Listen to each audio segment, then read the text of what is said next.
A former state trooper indicted on rape and sodomy charges reaches a plea deal for no jail time. And we bring you a look back at last night's Teddy Paynter Memorial All-Star Game. I'm Nick Collum, and this is the Mountaintop Daily.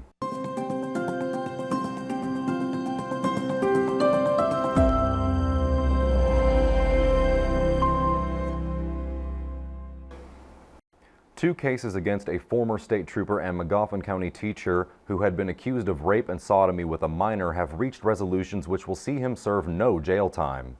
49-year-old Anthony Talby of Salyersville was indicted in 2023 on charges of first-degree sodomy and third-degree rape.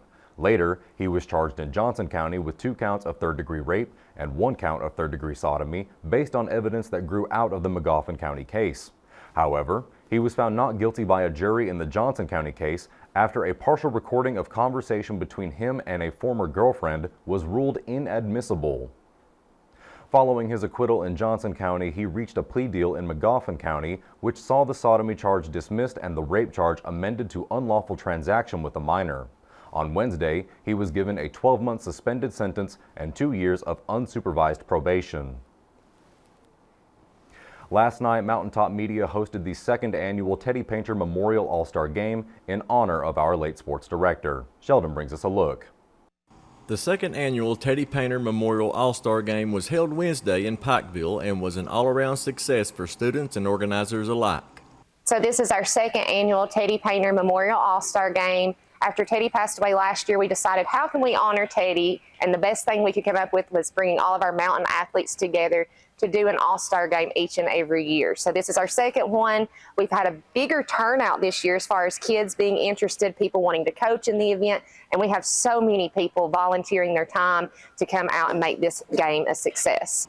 Rose said she was sure Paynter, Mountaintop Media's sports director before his death in April of last year, would be delighted.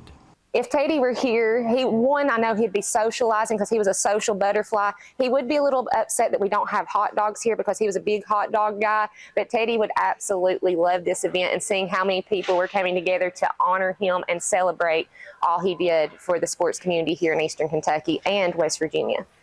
A little over $360 in donations were collected for the families of late legendary basketball coach Randy McCoy and the late Dave Clevenger, a staple member of the sports community for many years. All-Stars were divided into Team Teddy and Team Paynter.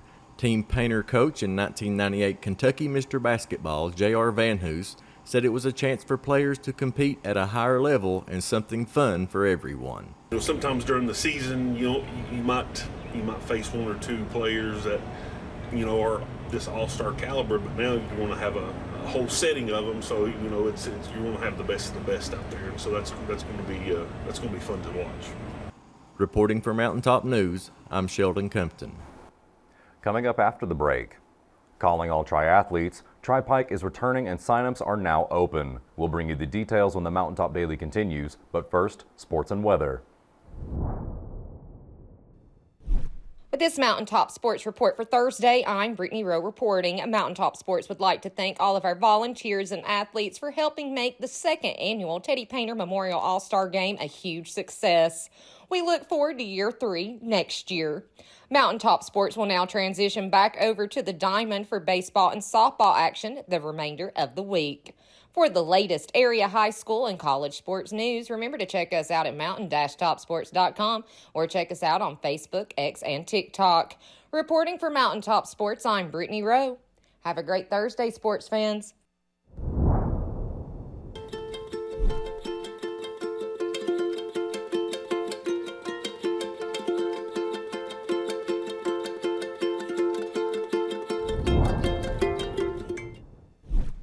When the government took Social Security away from honest Eastern Kentuckians, Attorney Ned Pillersdorf got the hearings declared unconstitutional.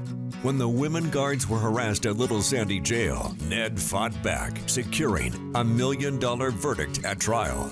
And when the state tried to shut down Cordia School, Ned fought back and kept the school open. Attorney Ned Pillersdorf fights for the underdog, and he's ready to fight for you. Hey everyone, it's Kristen from Appalachian Wireless. Are you thinking about switching? Maybe coming back? Now's the perfect time. Try our free service or no-risk eSIM trial. No SIM card, no hassle, just instant access to the region's most reliable network. Because at Appalachian Wireless, we built our network for Eastern Kentucky and for you.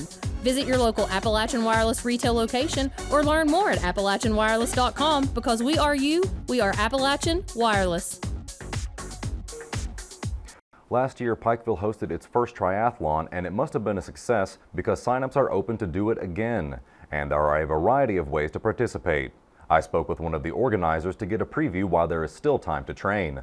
The second annual Tri-Pike Triathlon is now open for signups with a number of ways to participate. The event will take place at the Pikeville Area Family YMCA on Saturday, August 30th, where participants can compete in every event or select 2 out of the 3 if they feel like it. There are also several categories for team relay races available. This is the Tri-Pike Triathlon. This will be the second year we're doing it. We did it last year. This year we are going to be hosting a sprint distance triathlon.